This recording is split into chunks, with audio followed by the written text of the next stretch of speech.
జై గురుదేవదత్త. మీరు ఇప్పుడు చూస్తున్న ఈ ఆలయం వచ్చేసి మక్తల్ పట్టణంలో ఉంది. మహబూబ్ నగర్ నుంచి 65 కిలోమీటర్ల దూరంలో రాయచూరు వెళ్ళే దారిలో మక్తల్ పట్టణంలో బస్ స్టాప్కి ఆపోజిట్లోనే మెయిన్ రోడ్డు పైన ఉన్న అతి పురాతనమైన ఆలయం అన్నమాట. ఇది చూడండి బస్ స్టాప్. ఇది Maktal bus stop. Maktal bus stop ఎదురుగానే ఉంటుంది. ఇది శ్రీ శ్రీ శ్రీ పడమటి ఆంజనేయ స్వామి దేవాలయం అని పిలుస్తారు దీన్ని.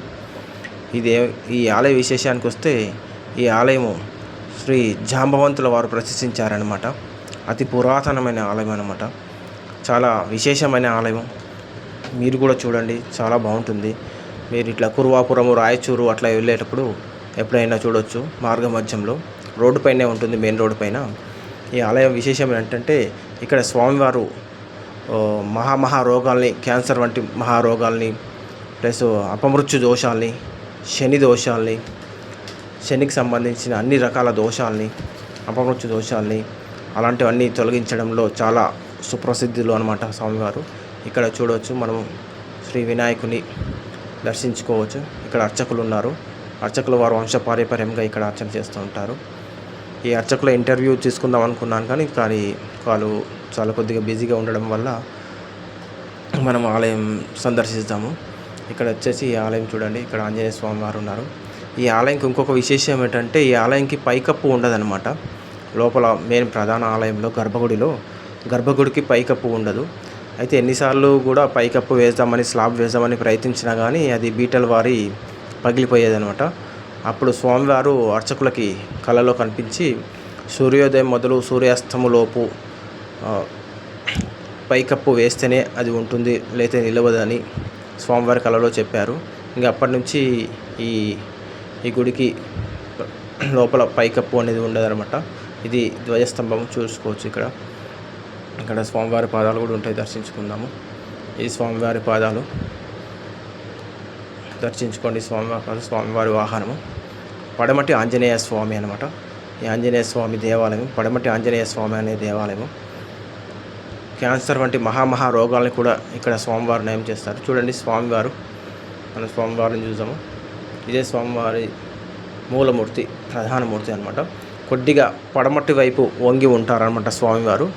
అయితే ఇంత పూర్వము అర్చకుల వంశంలో అర్చకులు కొద్దిగా ఎత్తు తక్కువ ఉండి కొద్దిగా అర్చన చేయడానికి ఇబ్బంది అవుతున్నప్పుడు అర్చకులు వారు స్వామివారిని వేడుకున్నారనమాట. స్వామివారు కొద్దిగా నాకు అర్చన చేయడానికి ఇబ్బంది అవుతున్నప్పుడు స్వామివారు అర్చకుల మనవిని కొద్దిగా పశ్చిమముఖంగా వంగి ఉంటారనమాట. అందుకే దీన్ని పడమటి ఆంజనేయ స్వామి అంటారు. ఇక్కడైతే చాలామంది పెద్ద వాళ్ళు వస్తూ ఉంటారు. చాలామంది కోరికలు తీరాయి. ఇక్కడ చాలా వినాయకుడు మనం దర్శించుకోవచ్చు.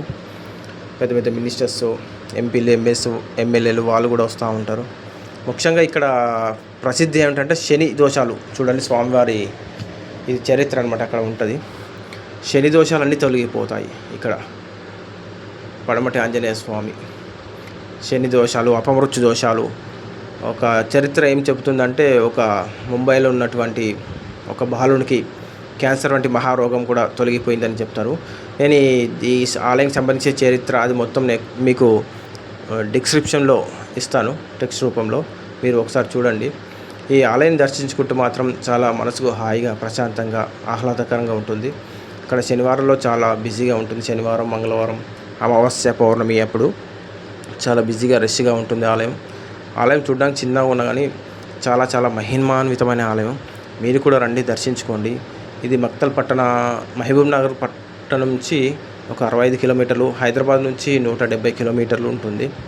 ఇక్కడ మీరు ఎవరైనా కురువాపురం వెళ్ళే వాళ్ళు ఉంటే ఈ ఆలయాన్ని దర్శించుకోండి, తప్పకుండా దర్శించుకోండి.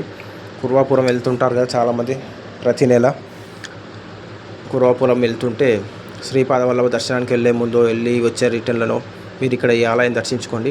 మీరు ఒక్కసారి ఈ ఆలయం దర్శించుకోండి, మీ మనసు అంత ప్రశాంతంగా ఉంటుంది. మీ అన్ని రకాల కోరికలు కూడా నెరవేరుతాయి. ఇక్కడ వచ్చి మీ బాధల్ని స్వామివారితో చెప్పుకోండి. ఎక్కువ మెయిన్గా ఏమిటంటే శని దోషము, అపమృత్యు దోషము, పెద్ద రోగాలు, బయట డాక్టర్లు కూడా నయం కాదు అని చెప్పే రోగాలు మాత్రం ఈ ఆలయం దర్శించుకున్నాక నయమైపోతూ ఉంటాయి. అలాంటి చాలా చరిత్ర కలిగిన ఆలయం. ఇది మక్తల్ అనే పట్టణం. మక్తల్ అంటే ఇంతమంది పూర్వం ఇక్కడ యజ్ఞయాగాదులు చాలా ఎక్కువ జరిగాయి అన్నమాట. అయితే ముఖస్థలి అనే పేరు ఉండదన్నమాట. ఆ ముఖస్థలి పోయి మక్తల్ అనగా వచ్చిందని ఆలయం చరిత్ర చెబుతున్నది. ఇంకా ఈ ఆలయంలో చాలా చాలా విశేషాలు ఉన్నాయి. చూడండి మీరు ఎవరైనా ఏమైనా ఇబ్బందులున్నా, బాధలున్నా, ఎలాంటి కోర్టు సమస్యలు, ఎలాంటి భయంకరమైన రోగాలు ఉన్నా కానీ మీ ఆలయాన్ని ఒక్కసారి దర్శించుకోండి. నేను ఈ ఆలయ చరిత్ర మొత్తము మీకు కింద డిస్క్రిప్షన్లో ఇస్తాను. ఇది చూడండి, స్వామివారి రథం, అతి పురాతనమైన రథము. ఇదంతా మక్తల్ పట్టణము. స్వామివారి ఇది ఉత్తరముఖము. యాక్చువల్గా ఇది వచ్చేసి ఉత్తరముఖము, కానీ స్వామివారు పశ్చిమముఖంగా ఉన్నారు కాబట్టి, వంగి ఉన్నారు కాబట్టి పశ్చిమముఖ ఆంజనేయ స్వామి అంటారు, పడమటి ఆంజనేయ స్వామి అంటారు. ఇక్కడ ఉత్సవాలు కూడా జరుగుతుంటాయి, చాలా పెద్ద ఎత్తున ఉత్సవాలు జరుగుతుంటాయి. చాలామంది వస్తుంటారు. ఇక్కడ రావి చెట్టు ఉంటుంది, అందరూ ఉంటుంది. చాలా ప్రశాంతమైన ఆలయం. మీరు రండి, మీ కోరికలు నెరవేర్చుకోండి. స్వామివారిని ఒకసారి దర్శించండి చాలు, మీ జీవితంలో ఎన్నో అద్భుతాలు జరుగుతాయి. నేను మాత్రం ప్రతి నెల వెళ్తుంటాను. నేను కురవాపురం ప్రతి నెల వెళ్తాను కాబట్టి వెళ్ళి రిటర్న్ వచ్చే దారిలో కంపల్సరీగా ఈ ఆలయాన్ని, క్షేత్రాన్ని దర్శించుకుంటాను. మీరు కూడా ఒకసారి దర్శించుకొని మీ కోరికలు నెరవేర్చుకోండి. జై గురుదేవదత్త.